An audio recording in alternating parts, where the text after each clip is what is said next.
नमस्कार, मैं हूँ मयूरिका और वीएनएम टीवी पर आप मेरे साथ देख रहे हैं मुद्दे की बात। आज मुद्दे की बात में मुद्दा वही जो पूरे गुजरात में चर्चा में है और 27% ओबीसी आरक्षण के साथ गुजरात राज्य में पहली बार स्थानीय स्वराज के चुनाव कराए गए और परिणाम वैसे एक्सपेक्टेड है, लेकिन भारतीय जनता पार्टी के तो बल्ले बल्ले हो गई है। उस तरीके परिणाम आए हैं। 66 नगर पालिका में से 62 नगर पालिका भारतीय जनता पार्टी के हाथ लगी है। 66 नगर पालिका में जो चुनाव हुए थे सामान्य और 2 में मध्यवर्ती भी चुनाव हुए थे। 1 नगर पालिका पर कांग्रेस को सफलता मिली है, वहीं 5 पर अन्य दल की बेहतर भूमिका में है। यानी भारतीय जनता पार्टी ने हर जगह अपना परचम लहरा दिया है। आखिर किस बेस पर भारतीय जनता पार्टी गुजरात में सालों साल इतनी मशहूर होती जा रही है और लोगों का दिल जीतने में हमेशा भारतीय जनता पार्टी कामयाब रहती है। आज फिर एक बार भारतीय जनता पार्टी का परचम लहराया है और कांग्रेस का जो सफाया हुआ है उस पर आज बात करेंगे। मेहमान मेरे साथ जुड़ गए हैं, उनसे करेंगे कि आखिरकार ये जो गुजरात की राजनीति है वो किस ओर जा रही है आने वाले कुछ सालों में। ये भारतीय जनता पार्टी की ओर से नीलेश सोलंकी जी हमारे साथ जुड़े हैं। नीलेश जी, चर्चा में आपका स्वागत है। कांग्रेस पार्टी की ओर से डॉक्टर निकुल पटेल हमारे साथ जुड़े हैं। सर, आपका भी चर्चा में स्वागत है। नमस्कार। और पॉलिटिकल एनालिस्ट के रूप में जयेंद्र ब्रह्मभट्ट जी हमारे साथ जुड़े हैं। सर, आपका भी चर्चा में स्वागत है। नमस्ते। चलिए, क्योंकि भारतीय जनता पार्टी ने आज एक बड़ी जीत हासिल की है, तो सबसे पहला मौका वैसे भी क्योंकि सत्ता में विराजमान पार्टी है, इसलिए भारतीय जनता पार्टी को दिया जाता है। नीलेश जी, खुश तो बहुत होंगे आज आप। नहीं, कुछ भारतीय जनता पार्टी के वो कार्यकर्ता है जिन्होंने एक संकल्प लिया है कि प्रधानमंत्री मोदी जी के जो संकल्प को कि जन जन की जो सेवाएं, जो गरीबों को, महिलाओं को, खेडूतों को, युवाओं को वो जो सेवाएं पहुंचानी है, वो आज संकल्प सिद्ध हुआ है। और हमारा सत्ता सेवा का माध्यम होता है कि हम सत्ता के लिए काम नहीं करते, लेकिन हम जन जन के लिए। और आज प्रधानमंत्री मोदी जी ने जो परिश्रम किया था कि उनकी जो शुरुआत प्रधानमंत्री मुख्यमंत्री के तौर पे थी, जहाँ पे गुजरात जल अछत में था, तो आज जल समृद्धि तरफ हो गया है। आज 100% गांव-गांव में पानी आ रहा है। आज घर के बाहर छोटा सा भी घर होता है तो उसके बाहर घर के बाहर शौचालय होगा। वो उसका मकान जो अगर कच्चा होता है तो उसको प्रधानमंत्री आवास के तहत उसको पक्का मकान दिया गया है। उसके उसके किचन में उसके जो जो होते हैं वो गरीब आवास योजना के तहत उनको पक्का मकान मिला है। अगर किसी का कच्चा मकान है तो ग्राम्य की योजना होती है कि 1.5 लाख रुपए में उसको वो मरम्मत करने का खर्चा मिलता है। आज राशन की भी मोदी जी ने चिंता की है। आज चिंता की है कि वो खेडूतों को जो गुजरात के प्रथम ऐसा गांव है पूरे देश में कि जो दिन पर भी बिजली देती है, 8 घंटे तक बिजली रहती है। और पहले के टाइम में ऐसा था कि दूसरी गवर्नमेंट में ऐसा था, सरकारों में, कि जब रात को मयूरिका जी खाने बैठते थे ना, तब लाइट चली जाती थी।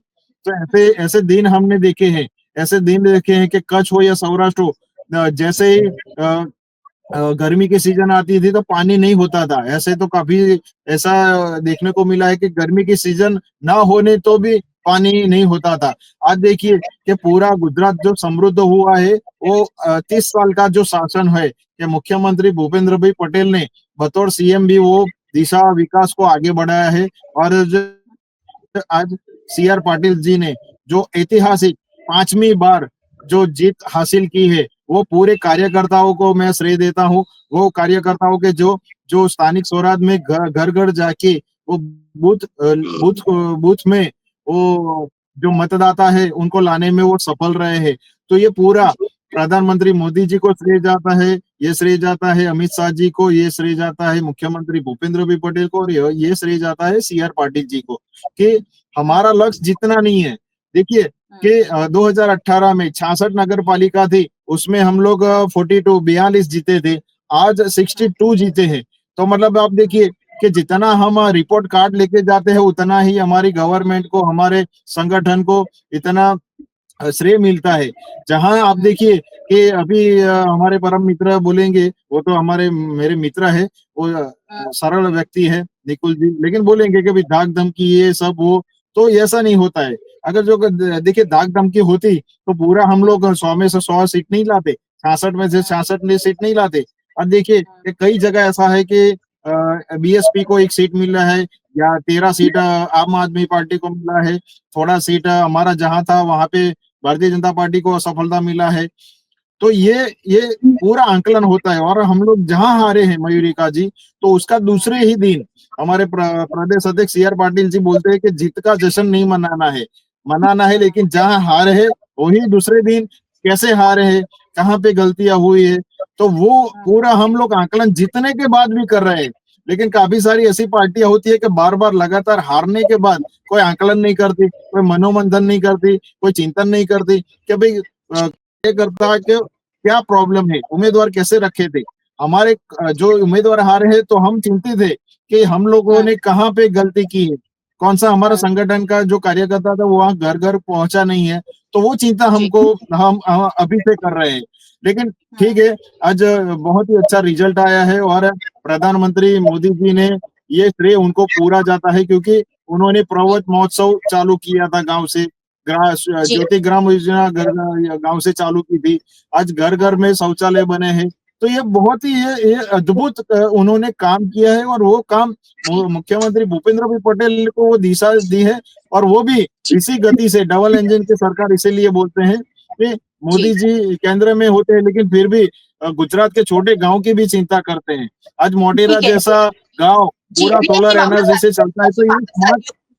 दूसरे जी मेहमानों की जी प्रतिक्रिया ले लेते हैं। जो आपने कहा उस पर एक जी सवाल ज़रूर छोड़ जाती हूँ, जवाब बाद में लूँगी कि आप कह रहे हैं कि हम चुनाव जीत के लिए नहीं लड़ते हैं, लेकिन बहुत सारी जगह आपने निर्विरोध चुनाव कराए हैं। बाकी के कंटेस्टेंट क्यों अचानक अपने फॉर्म वापस खींचकर बैठ जाते हैं, ये गुजरात की जनता को कभी समझ में नहीं आता है। लेकिन मैं इस सवाल के साथ फिर से वापस आऊँगी, डॉक्टर निकुल पटेल के पास चलती हूँ कांग्रेस पार्टी की ओर से। सर, एक मुद्दा उन्होंने पहले ही आपको दे दिया है कि धाक-धमकी देकर लोगों को बिठा दिया जाता है। क्या कहना चाहेंगे? चलिए उनका प्रदर्शन हम बाद में चर्चा करेंगे। कांग्रेस पार्टी गुजरात में लगातार कमज़ोर क्यों होती जा रही है? ये बहुत बड़ा सवाल है। एक मजबूत विकल्प, एक मजबूत विपक्ष के रूप में आप लोगों को उभर कर आना चाहिए और जब आप कह रहे हैं कि गुजरात में बहुत सारी समस्याएँ हैं, तो फिर आप गुजरात की जनता को सर एक मजबूत विकल्प क्यों नहीं दे पा रहे? गुजरात की जनता आप लोगों को पसंद क्यों नहीं कर पा रही है?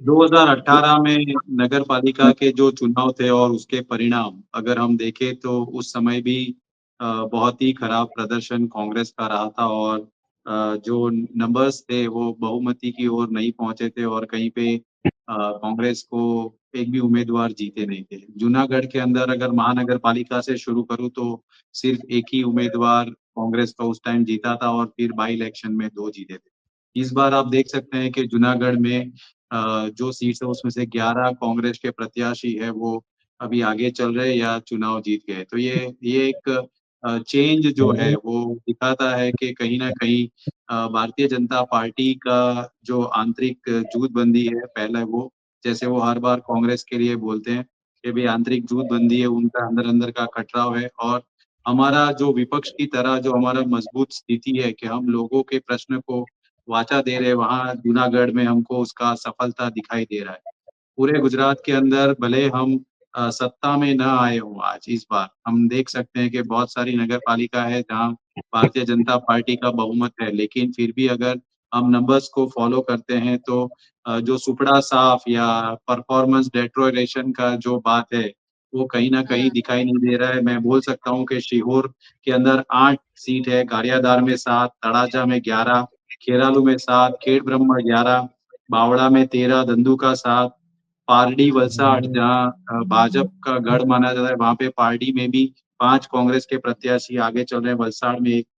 तो ऐसे बहुत सारी सलाया करके है, वहाँ तो भारतीय जनता पार्टी का खाता भी नहीं खुला है और वहाँ पे हुँ। कांग्रेस को 15 प्रत्याशी का सफलता मिल रहा है। तो डेफ़िनेटली टफ है लेकिन इम्पॉसिबल नहीं है। भारतीय जनता पार्टी पिछले कई सालों से डबल इंजन नहीं, ट्रिपल इंजन की सरकार गुजरात में चला रही है, फिर भी उनको लग रहा है कि कहीं न कहीं वो सत्ता में ना आए या सत्ता में आने से रह जाएँगे, इसलिए जो हथकंडे अपनाते हैं, वो हम सबको पता है और भले जो लोग भी छोड़ के जा रहे हैं, उनसे हमको चिंता ज़रूर है, क्यों वो छोड़ के जा रहे हैं, लेकिन अगर कोई जगह पे चुनाव नहीं हो रहा है, तो वो लोकतंत्र के लिए डेफिनेटली एक चिंता का विषय है। मेरे मित्र बोलेंगे कि समरस हो रहा है, समरस होना हुँ, चाहिए, चलो तो आप बोलेंगे तो पूरे गुजरात में समरस कर देंगे, वो बात नहीं है, लेकिन हेल्दी डेमोक्रेसी के लिए डेफिनेटली चुनाव होना ज़रूरी है। पर वो भारतीय जी, जनता पार्टी कई जगह पे होने नहीं देती है या कुछ ना कुछ करके क्या होता है वो हम सबको पता है। उसमें नहीं जी, जाते, लेकिन मैं करजन नगर पालिका में प्रचार में गया था, वहाँ पे मैंने देखा कि किस तरह स्वच्छ भारत की बात करती है भारतीय जनता पार्टी, पर वहाँ स्वच्छता नहीं थी।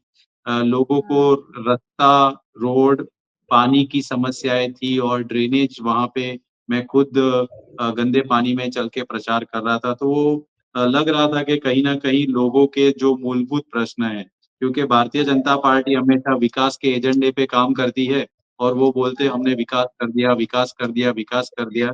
लेकिन डेफ़िनेटली भारतीय जनता पार्टी का विकास हुआ है और हम लोग जो काम करते हैं वो देश के संविधान के तहत जो लोगों के मूलभूत अधिकार है, उसको देने के लिए काम करते हैं। तो हम लोगों को समझाने में अभी सफल हुए और हमारा जो भी परफ़ॉर्मेंस है वो इम्प्रूव हुआ है और आने वाले दिनों में और भी इम्प्रूव होगा, वो हमारा धैर्य संकल्प है।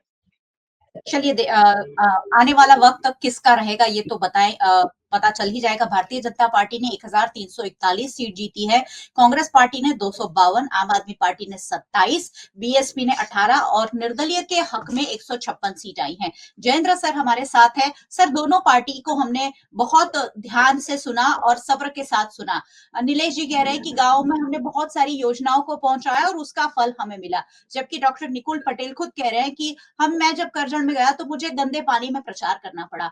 क्या कहेंगे? योजनाएँ गाँव-गाँव में पहुँची है या पिछले 5 सालों में 10 सालों में कोई बड़ी योजना नहीं आई है? नीलेश जी ने जो योजनाएँ बताई वो शायद जब आनंदीबेन पटेल थी या खुद गुजरात के मुख्यमंत्री नरेंद्र मोदी थे तब की शायद योजनाएँ हैं। नई योजनाएँ गुजरात में लागू नहीं हुई है। क्या कहेंगे जयेंद्र भाई? देखो, राजकीय पार्टियों की यही एक खासियत रहती है, क्योंकि उन्हें सत्ता में आना होता है तो जो जो रूलिंग पार्टी होती है, जो लीडिंग पार्टी होती है, जो विनिंग पार्टी होती है, वो अपनी प्रशंसा की बात बताती है। विपक्ष की बात ये होती है कि ये बातों में रूलिंग पार्टी फेल हुई है या यहाँ के प्रजा के प्रश्नों को इतना इतना प्रॉब्लम्स हैं। ये हुँ, प्रजा के प्रॉब्लम्स को नहीं विपक्ष कहीं हाई हाई लेवल पे उठा सकती है। एक दिन दो दिन की कोई आंदोलन करते हैं या धरना करते हैं फिर बैठ जाते हैं। रूलिंग पार्टी वाले उनके पास संगठन होता है, सत्ता होता है, तो वो पब्लिक के साथ कनेक्टेड रहती है। सत्ता में आने के लिए किसी भी पार्टी को एक्टिवली काम करना पड़ता है, उसके कार्यकर्ताओं को एक्टिवली काम करना पड़ता है।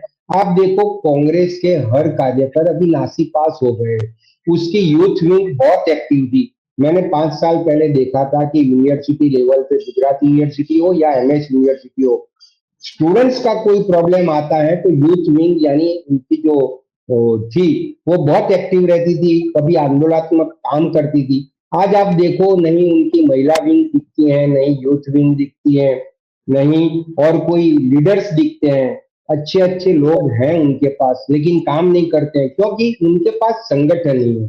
भाजपा के पास यही सबसे बड़ा एडवांटेज है कि उनके पास हर लेवल के कार्यकर्ता हैं।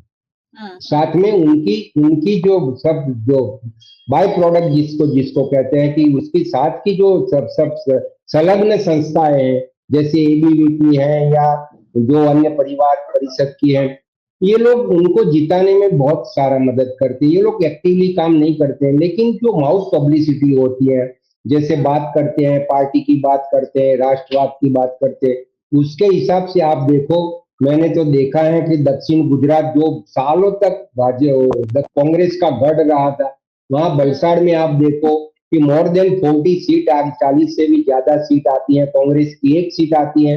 वहां पे हुँ, उत्तम भाई का बहुत बढ़िया काम था। वहां पे अय्याज शेख जैसे कार्यकर्ता, पार्टी कमिटेड बहुत सारे लोग थे कांग्रेस के पास। आप जी, देखो कि 42 में से खाली एक सीट वलसाड़ में आती है, धर्मपुर में 20 सीट में से 4 कांग्रेस की आती है, वो भी वो वार्ड रचना ऐसी थी कि वहां पे 4 सीट कांग्रेस को मिली धर्मपुर में। पार्टी की बात करते, पार्टी में बरजुल बरजुल भाई थे या उत्तम भाई थे।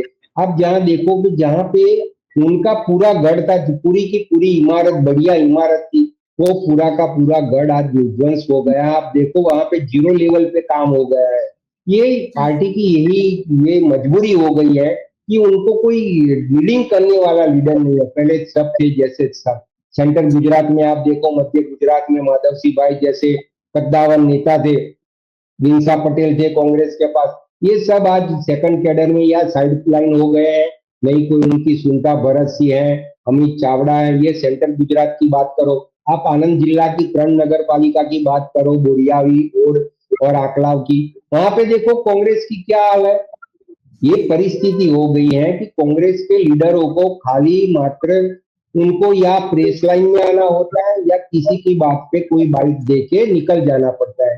पब्लिक के जो प्रश्न आज भी हैं, मैं कहता हूं कि नीलेश भाई कितनी भी स्कीमों बता दे, लेकिन बहुत सारी स्कीम ऐसी होती है कि जहां पे बहुत लोग परेशान भी होते हैं, लेकिन उनकी परेशानियों को सरकार के सामने या कोई अधिकारी के सामने कोई लेवल पे ले जाने के लिए कांग्रेस के पास कोई नेता नहीं है। और इसकी वजह से सबको ऐसा लगता है कि जब कांग्रेस के पास अच्छे लीडर नहीं है तो फिर भाजपा तो अभी अच्छा ही है। और भाजपा वन मैन शो है, अमित भाई और नरेंद्र भाई पूरा गुजरात का हर तहसील का ध्यान रखते हैं या वो हर तहसील के कार्यकर्ता का डेटा रखते हैं। तो ये सब क्या होता है कि राजकारण में आने वाली सत्ता के लिए ही सब काम करते हैं, लेकिन सत्ता का सेवा का माध्यम थ्रू सत्ता प्राप्त होती है। खाली आप सत्ता के लिए ही काम करोगे कि हमें सरकार ही चाहिए, हमें कॉरपोरेशन चाहिए। मैं बहुत सारी ऐसी नगर पालिकाओं को जानता हूं जहां पे कांग्रेस के अच्छे समर्पित लीडर हैं, फिर भी वो लोग पार्टी के एक बार कॉरपोरेटर चुने जाने के बाद कोई भी कार्यक्रम नहीं करते हैं या कोई पब्लिक के साथ कांटेक्ट नहीं रखते।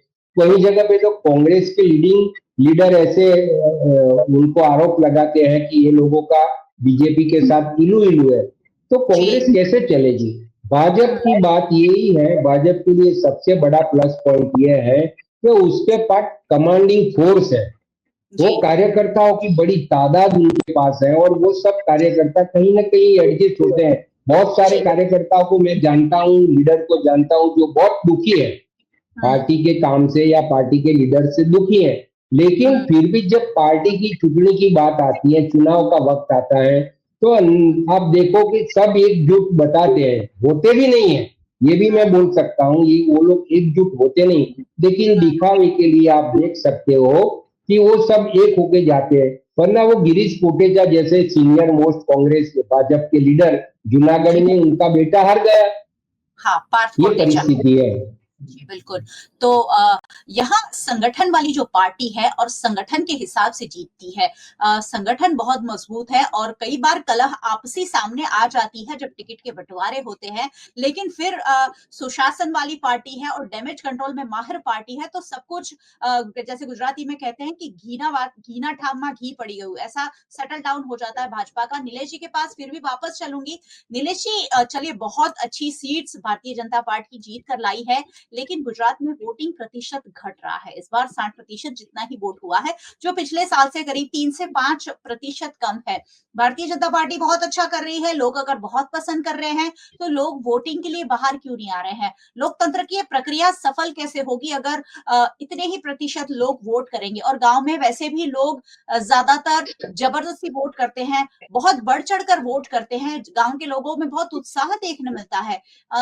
ये जो वोटिंग प्रतिशत में कमी आ रही है, क्या भारतीय जनता पार्टी को आगे चलकर भारी पड़ सकती है? क्योंकि एक तबका तो ऐसा डेवलप हो ही रहा है जो भाजपा को वोट ना करे या किसी को भी वोट ना करे। देखिए, मेरे पास हमारी पार्टी के जो डेटा है उसमें 73.17% हुआ है, तो बहुत ही अच्छा वोट शेयर मिला है। स्ट्राइक रेट मैंने आपको बोला, और जितना हम लोग 2018 में 42 जिस सीटें जीते थे, आज हम लोग 62 मतलब 20 सीट ज्यादा जीते हैं। दूसरा कि वोटिंग चलो ठीक है, मान लेते अच्छा कम हुआ था, लेकिन जब इलेक्शन का टाइम था तो 16 तारीख ऐसी थी कि काफी सारे गुजरात में समूह लग्न होते हैं, काफी सारे शादियों का ये डेट था, काफी सारे सोशल सामाजिक प्रसंग हुए थे। हमने हमने खुद देखा है कि काफी सारे ऐसे जागरूक थे जो शादियों के जोड़े पहन के भी वोट करने आए थे, लेकिन शायद हम लोग मान सकते हैं कि उस हिसाब से ये कम वोटिंग हुआ है। फिर भी मैं आपको बोल रहा हूँ कि जैसे भारतीय जनता पार्टी ने कभी श्यामदाम दंडपेट का कभी कोई चुनाव नहीं जीता है। मैंने आपको बोला ना कि मैंने नोट डाउन किया है कि देखो मैं हम दाग धमकी किया होता तो सलाया की सीट हम लोग जीत पाते, जहाँ पे हम लोग नहीं जीत पाए। अगर दाग धमकी किया होता तो कुतियाना में हम लोग हारे हैं। तो आप देखिए कि कांग्रेस क्या करती है कि जैसे प्रदेश अध्यक्ष शक्ति सिंह गोयल जी ने बोला कि हम्म। ठीक है हम लोग हारे हैं, लेकिन विधानसभा से वोट शेयर अच्छा है, लोकसभा से वोट शेयर अच्छा है। तो क्या कि वो घाव लगता है ना, तो उसपे मलहम लगाने जैसा है कि कार्यकर्ताओं के चलो एटलीस्ट के भाई राहत तो मिली। तो ये नहीं होना चाहिए। अगर विपक्ष मजबूत रहता है तो हमको भी लगेगा हाँ हम लोग कहीं भूल कर रहे हैं, तो विपक्ष हमको वो ध्यान दोरेगा कि भाई यहाँ आप पे ये विपक्ष को हुआ है। मजबूत अब होने कहाँ देखिए देते हैं सर? आप पैसों से खरीद लेते हैं विपक्ष को, आप मजबूत होने कहाँ देते हैं? कांग्रेस मुक्त भारत का आप लोगों का नारा था और अब कांग्रेस युक्त भाजपा बना दी है। सारे नेता तो गुजरात के आप लोगों ने ले लिए, फिर वो कहाँ से मजबूत होंगे? देखिए 1975 से 78 या 89 तक कांग्रेस ने बहुत ही एक ही पार्टी थी कि शायद उस टाइम तो भारतीय जनता पार्टी थी ही नहीं, शायद 2 सीटें आती थी वो उसके बाद भी। तो जैसे कांग्रेस इतना बड़ी पार्टी थी, उसमें से तृणमूल कांग्रेस अलग हुआ जो ममता जी का जो पार्टी की नेतृत्व करती है। शरद पवार जी जो एनसीपी के हैं चीफ सुप्रीमो, तो उन्होंने अलग उस टाइम पे पार्टी की थी।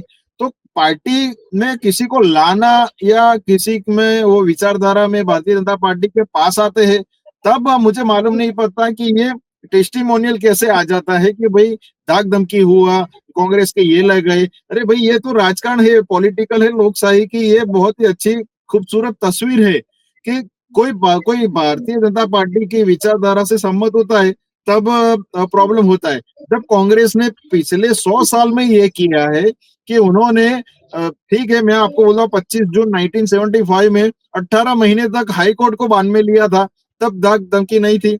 पहले ऐसा था कि गांव में लोहियाड़ राजनीति बोलते थे कि स्थानिक स्वराज की चुटनी में किसी का हत्या हो जाती थी, किसी को किडनैप कर जाते थे, कोई लड़ने को तैयार नहीं था क्योंकि उस टाइम पे कुछ भी बल प्रयोग हो या आर्थिक प्रयोग हो या कुछ भी हो जाता था। आज के समय में बहुत ही अच्छा है कि समरसता आती है, बिन हरी पाता है। अगर कांग्रेस का उम्मीदवार नहीं लड़ता है तो उसका क्वेश्चन भारतीय जनता पार्टी से नहीं कांग्रेस को पूछना चाहिए कि उसने कैसी उसको उम्मीदवार को टिकट दी है कि वो प्रचार में नहीं जा रहा है, वो मैदान में नहीं आ रहा है, वो लोगों के बीच नहीं जा रहा है, वो पार्टी का जो शीर्ष नेतृत्व उसके जो बड़े नेता है उनको इंटरेस्ट ही नहीं है। अब देखिए दीपक बाबरिया को ऐसे टाइम में प्रभारी से निकाला, शक्ति भरत सिंह सोलंकी जी को प्रभारी से निकाला है। ठीक है उनका पार्टी का होता है फॉर्मेट, लेकिन आप देखिए उनको निकालना पड़ता है, हारे हुए लोगों को प्रभारी बनाते हैं फिर निकालते हैं। तो आप देखिए कि आज कांग्रेस का कार्यकर्ता ही नहीं बचा है, सब नेता है। चलिए आज चलिए भारतीय जनता कांग्रेस पार्टी का कार्यकर्ता आज दिल्ली में जाके हमारे गुजरात के एमएलए वहां पे जाके दिल्ली में वार्ड लेवल में वो प्रचार कर रहे हैं। अब देखिए पार्टी का जो आदेश होता है, हम लोग कहीं पे भी कोई भी जगह प्रवासी कार्यकर्ता बन के वहां पे लोकल में जा रहे, छोटे छोटे गलियों में जा रहे, तो ये हमारी पार्टी का बहुत ही अच्छा एक डिसिप्लिन है, कैडर बेस है। अगर हम लोग जीतते हैं तो उसमें उसका मतलब ये नहीं है कि ईवीएम को आप दोष दे, उसका मतलब ये नहीं है कि भाई दाग धमकी दिया है, उसका मतलब ये नहीं है कि भाई आपने डायरा धमकाया। भाई कांग्रेस तो यही करती थी। आज हम लोगों ने एक भी अपने वीएनएम पे माध्यम पे आप किसी कैंडिडेट को आप लाइए और बोलिए कि हाँ ये हुआ है। अगर आपको जीतना नहीं है तो उसका मतलब ये नहीं है कि आप बहाने बनाए। चलिए आपको ठीक आपको चलिए जितना जी आपको जनता के बीच जाना होगा। मुख्यमंत्री भूपेंद्र भाई पटेल, वड़ा प्रधान मोदी जी ने जो विश्वास कायम किया है वो विश्वास को आपको तोड़ना होगा, लेकिन ये आपसे नहीं होगा क्योंकि गुजरात की जनता जान गई है कि मैं कड़ी धूप में अगर मैं वोट देने जाता हूँ तो ये भारतीय जनता पार्टी के खेस पहन के वाले कार्यकर्ता आएंगे, वो काउंसिलर आएंगे, वो तालुका पंचायत के डेलीगेट्स आएंगे, वो सरपंच आएंगे। तो उनका काम ऐसे होता है, काम करता है तो गलतियां तो होगी मयूरिका जी, लेकिन ठीक है गलतियां आप काम ही नहीं करोगे तो गलतियां कैसे होगी। तो आज ठीक है आज बहुत ही अच्छा मौका है कि आज हम लोगों ने 5वीं बार ऐतिहासिक जीत ली है और ये पूरा श्रेय जाता है प्रधानमंत्री मोदी जी को। जी। चलिए ठीक है, मैं ये नहीं पूछ रही हूँ कि आप लोगों को खरीदते क्यों है, मैं कांग्रेस के हमारे जो सहयोगी जुड़े हैं, स्पोक्स पर्सन जुड़े हैं, उनसे पूछ लेती हूँ, नहीं, बिकते क्यों है? मैं एक 10 सेकंड जोड़ना चाहता हूँ, एक 10 सेकंड। क्या कांग्रेस के नेता क्या बिकाऊ है? हाँ, मैं वही पूछ उनकी रही हूँ। कोई आप रकम रख सकता है? जी, आप मैं देखिए, समझ रही आप हूँ। उनको पूछिए कि कांग्रेस के मैं नेता वो कोई सवाल बिकाऊ पूछ होते रही हूँ, हैं? चलिए मैं कोई आपसे पार्टी नहीं के नहीं पूछ रही होते हूँ हैं, कि मयूरिका आप जी। खरीदते क्यों है, मैं किसी की उनसे पूछती हूँ, भाई बिकते क्यों है? आप जी, जी, बिकते जी, क्यों आप है? पूछिए आपके कि क्या नेता मोल है? आप बोलिए। ऐसे लोगों को क्यों टिकट दी जाती है जो बैठ जाए, भले ही लाखों रुपए मिलते हो, करोड़ों रुपए मिलते हो, लेकिन पार्टी के साथ एक जब सिंबल के साथ लड़ते हैं, बहुत सारी जिम्मेदारियां हो जाती है। अगर आप 5 साल के लिए चुनकर आते हैं तो जनता के प्रतिनिधि बन जाते हैं, वहां लाखों रुपए गौण बन जाते हैं। क्यों कांग्रेस के जो उम्मीदवार आपने खड़े किए थे वो पैसा लेकर वहां से हट जाते हैं, समरस करा देते हैं, निर्विरोध चुनाव हो जाते हैं? सर छोटा सा जवाब। आपकी बात से सहमति इसलिए बनाऊंगा क्योंकि पिछले जितने सालों में अगर हम देखें तो हम्म। ये परंपरा और ये सीक्वेंस हो रहा है कि कांग्रेस के जो भी प्रत्याशी है वो या तो अपना चुनाव पर्चा वापस खींच लेते हैं या चुनाव जीतने के बाद वो भारतीय जनता पार्टी में चले जाते हैं। ऐसा ऐसा नहीं है कि कांग्रेस को उससे वो बोलते हैं कि दुख नहीं होता है। कांग्रेस हमेशा सब चीजें नाप तोल कर अपना उम्मीदवार चयन करती है और वो उम्मीदवार को एक रिस्पॉन्सिबिलिटी देती है कि आपको कांग्रेस का प्रतिनिधित्व भी करना है और वहाँ के लोगों का प्रतिनिधित्व भी करना है। पर हम देख रहे हैं कि 2014 के बाद एडीआर का भी रिपोर्ट है कि पूरे भारत के अंदर सिर्फ एमएलए की बात की जाए तो 400 प्लस विपक्ष के एमएलए हैं वो छोड़कर कहाँ गए हैं वो भी हमें पता है। तो ऐसा क्यों हो रहा है वो भी एक चिंता का विषय है। लेकिन अगर उसका जो पूरा श्रेय वो ऐसा बोला जाता है कि कांग्रेस कांग्रेस अपना उम्मीदवारों को या अपने लोगों को संभाल नहीं पाती है, वो आई थिंक एक हाथ से ताली नहीं बजती है। अगर लोकशाही के अंदर भारतीय जनता पार्टी जो प्रयत्न करती है, हमने देखा है कि किस तरह महाराष्ट्र के अंदर शिवसेना के 2 भाग किए, एनसीपी के 2 भाग किए और फिर सत्ता में कायम होने के लिए किस तरह का राजनीति हुआ। जिस व्यक्ति को प्रधानमंत्री भ्रष्टाचारी बता रहे थे, वो 1 वीक के बाद वही इंसान डेप्यूटी चीफ मिनिस्टर बनता है और भारतीय जनता पार्टी जैसे ज्वाइन करने के बाद उसके गुनाह जो होते हैं वो सब होते ही नहीं है, वो ऐसा जो फलित होता है। तो ये सब क्या दर्शाता है कि सही में जो आप बोल रहे हैं कि कांग्रेस का ही पूरा या भारतीय जनता पार्टी बोल रही है कि कांग्रेस के ही लोग बुरे हैं, तो ऐसा नहीं है। अगर आपको चलिए। तंदुरुस्त लोकशाही चाहिए और आपको लगता है कि विकास मॉडल पूरे देश में कायम है, तो आप ये सब करना बंद कर दीजिए। ऐसा मेरा आपसे अनुरोध है भारतीय जनता पार्टी से। चलिए, क्या होता है वो तो देखेंगे। जयेंद्र सर हमारे साथ है, पॉलिटिकल एनालिस्ट है। सर आज जो परिणाम आए हैं उससे किसकी जीत आप कह सकते हैं? ये भारतीय जनता पार्टी की जीत है, ये कांग्रेस की हार है या गुजरात की जनता की जीत है? कैसे ये जो जीत के आज बड़े आंकड़े भारतीय जनता पार्टी के हक में आए हैं, कितने नंबर देंगे और इसका श्रेय किसे देंगे? इसका श्रेय बीजेपी लीडर के सब कार्यकर्ताओं को देंगे। लीडर को बहुत कम आएगा क्योंकि हर जीत के पीछे कार्यकर्ताओं का ही काम होता है। बड़े लीडर एमएलए हो, एमपी हो या जो भी संगठन के प्रमुख पदाधिकारी होते हैं, वो लोग इतना टाइम नहीं दे पाते हैं हर सीट पे जितना कार्यकर्ता काम करता है। किसी एक वार्ड में आप देखो कि भाजपा के पास इतने सारे कार्यकर्ताओं की फौज हो गई है। अभी क्या हो गया, नया यूथ भी ऐसा आ गया, इसमें दो पार्ट हो गए। भाजपा के एक कार्यकर्ताओं की फौज ऐसी है जो पूरा दिन रात भाजपा के लिए काम करती है। दूसरे कार्यकर्ताओं की टीम ऐसी हो गई है कि जो मात्र न मात्र उनको सेल्फी फोटो लेके सोशल मीडिया में घुमाने वाले लोग आ गए हैं।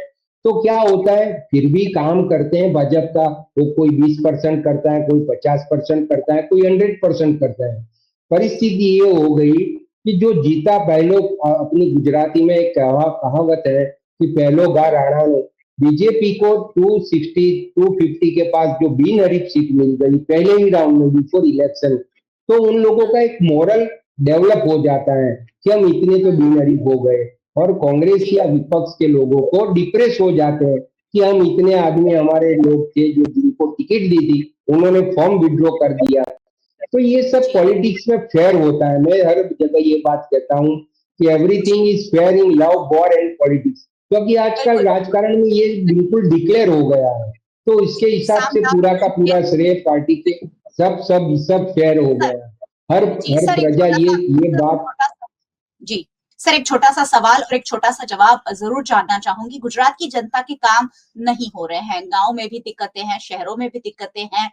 गुजरात की जनता हर भर झोली वोट तो कर रही है, लेकिन वोट का रिटर्न कहीं न कहीं कम ही मिल रहा है। खासकर पिछले 10 सालों में जो मैं भूपेंद्र पटेल की सरकार की बात करूँ या विजय रूपाणी की सरकार की बात करूँ, गुजरात सरकार की जो इच्छा शक्ति है, उसमें कहीं न कहीं कमी आई है। जो सरकार में बैठे अधिकारी हैं वो मनमानी कर रहे हैं, नेताओं की नहीं सुन रहे, ये आपके सामने भी आता होगा, तो जनता की तो क्या सुनेंगे। गुजरात की जनता कहाँ जा रही है? इतने वोट करने के बाद भी अगर रिटर्न नहीं मिलेगा, तो गुजरात की जनता का क्या? उनके पास ऑप्शन नहीं है। आप देखो, मैं आपको एक एग्जांपल दे सकता हूँ। सूरत कॉरपोरेशन का इलेक्शन देखो, पिछली बार का, वहां पे आपके 30 यानी 30 जैसे कॉरपोरेटर वहां मोर देन 25 मेंबर्स जीत के गए।